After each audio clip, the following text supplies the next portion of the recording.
कौन बनेगा नेता। नगर निगम के चुनाव पास आने वाले थे।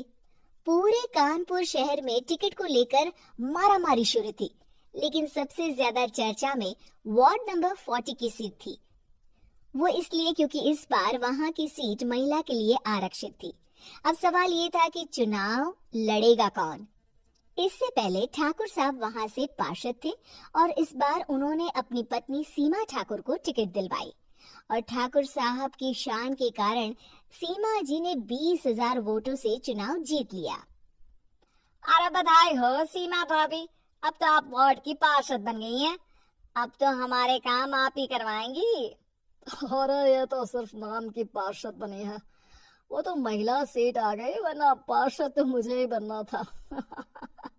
अब भले ही चेहरा इसका होगा, लेकिन पावर तो मेरी ही होगी। अरे वाह भाई साहब, क्या दिमाग लगाया है आपने भी। आइए आप लोग, खाना लगा दिया है सबके लिए।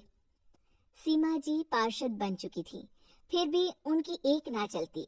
सारे काम ठाकुर साहब खुद ही संभाल लेते और जहां जरूरत पड़ती वहां सीमा जी का अंगूठा लगवा लेते।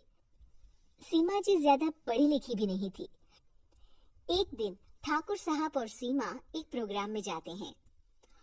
अरे ठाकुर साहब, आप आ गए। ओहो, पार्षद मैडम भी आ गई है। स्वागत है आप दोनों का। लगता है हमारे पार्षद फंड का सही इस्तेमाल हो रहा है। चलिए अब उद्घाटन करते हैं। ये लीजिए ठाकुर साहब कैची, आप ही सबसे पहले प्रवेश कीजिए। सब लोग आगे निकल जाते हैं और सीमा जी पार्षद होने के बावजूद भी पीछे खड़ी रह जाती हैं। वो देखती हैं कि वेलकम बोर्ड पर उनका नाम है, लेकिन महिला होने के कारण कोई उनका सम्मान नहीं कर रहा। अगले दिन एक आदमी उनके घर आता है। अरे ठाकुर साहब नमस्कार। कल ना हम नोटिस किए कि हमारा घर तो अवैध है और नगर निगम वाले उसे तोड़ने आ रहे हैं। अरे कुछ कीजिए ना ठाकुर साहब। देखो भाई, मैं तो ज्यादा कुछ कर नहीं सकता, पर अगर तुम सबकी जेब गर्म कर दो तो कुछ हो सकता है। कुल मिलाकर 4 लाख लगेंगे। अरे 4 लाख ठाकुर साहब? अरे भाई, मैं अपने लिए नहीं मांग रहा हूँ। दरोगा है, इंजीनियर बाबू है, बड़े साहब है, सबको देना पड़ता है ना थोड़ा थोड़ा।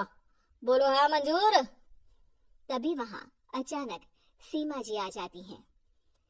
अरे ये आप क्या कर रहे हैं? पहले इन्हीं लोगों से तो आपने वोट मांगे, अब इनसे ही पैसे ले रहे हो। अरे चुप रहो तुम, तुम्हारा काम है सिर्फ अंगूठा लगाना, तुम वही किया करो। मुझे दूसरे काम तुम मत सिखाओ, समझी? और तुम ना जाओ, अब पैसे लेकर आओ, वरना जेसीबी किसी भी वक्त आती होगी। सब कुछ ऐसे ही चलते रहता है। एक दिन सीमा जी और ठाकुर साहब को एक लोकल मीटिंग में बुलाया जाता है। वहां पर कई और अधिकारी लोग भी मौजूद रहते हैं। अब मैं चाहूंगा कि ठाकुर साहब हमारे बीच 2 शब्द कहें।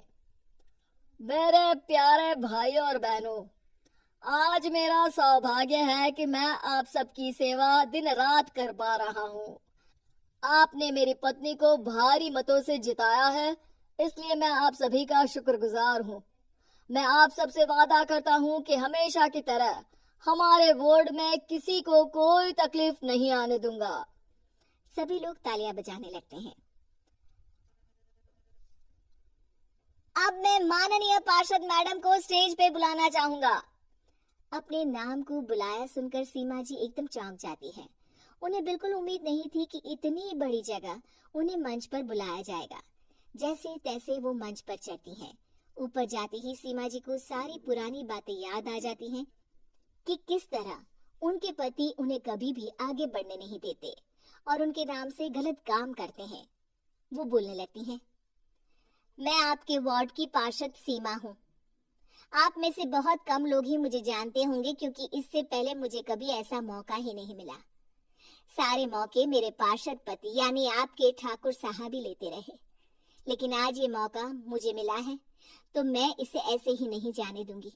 मैं आपको ये बताना चाहती हूँ कि आपके ठाकुर साहब मेरे नाम की आड़ में गैर कानूनी काम करते हैं, जिस पर अंगूठों के निशान मेरे होते थे।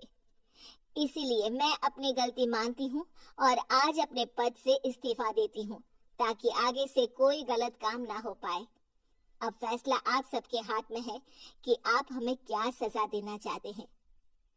सीमा जी की बातें सुनकर ठाकुर साहब के चेहरे का रंग उड़ जाता है और वो शर्म से मुंह नीचा करके वहां से चले जाते हैं और पद से इस्तीफा देकर ही सही सीमा जी अपने आप में आत्मविश्वास महसूस करती हैं।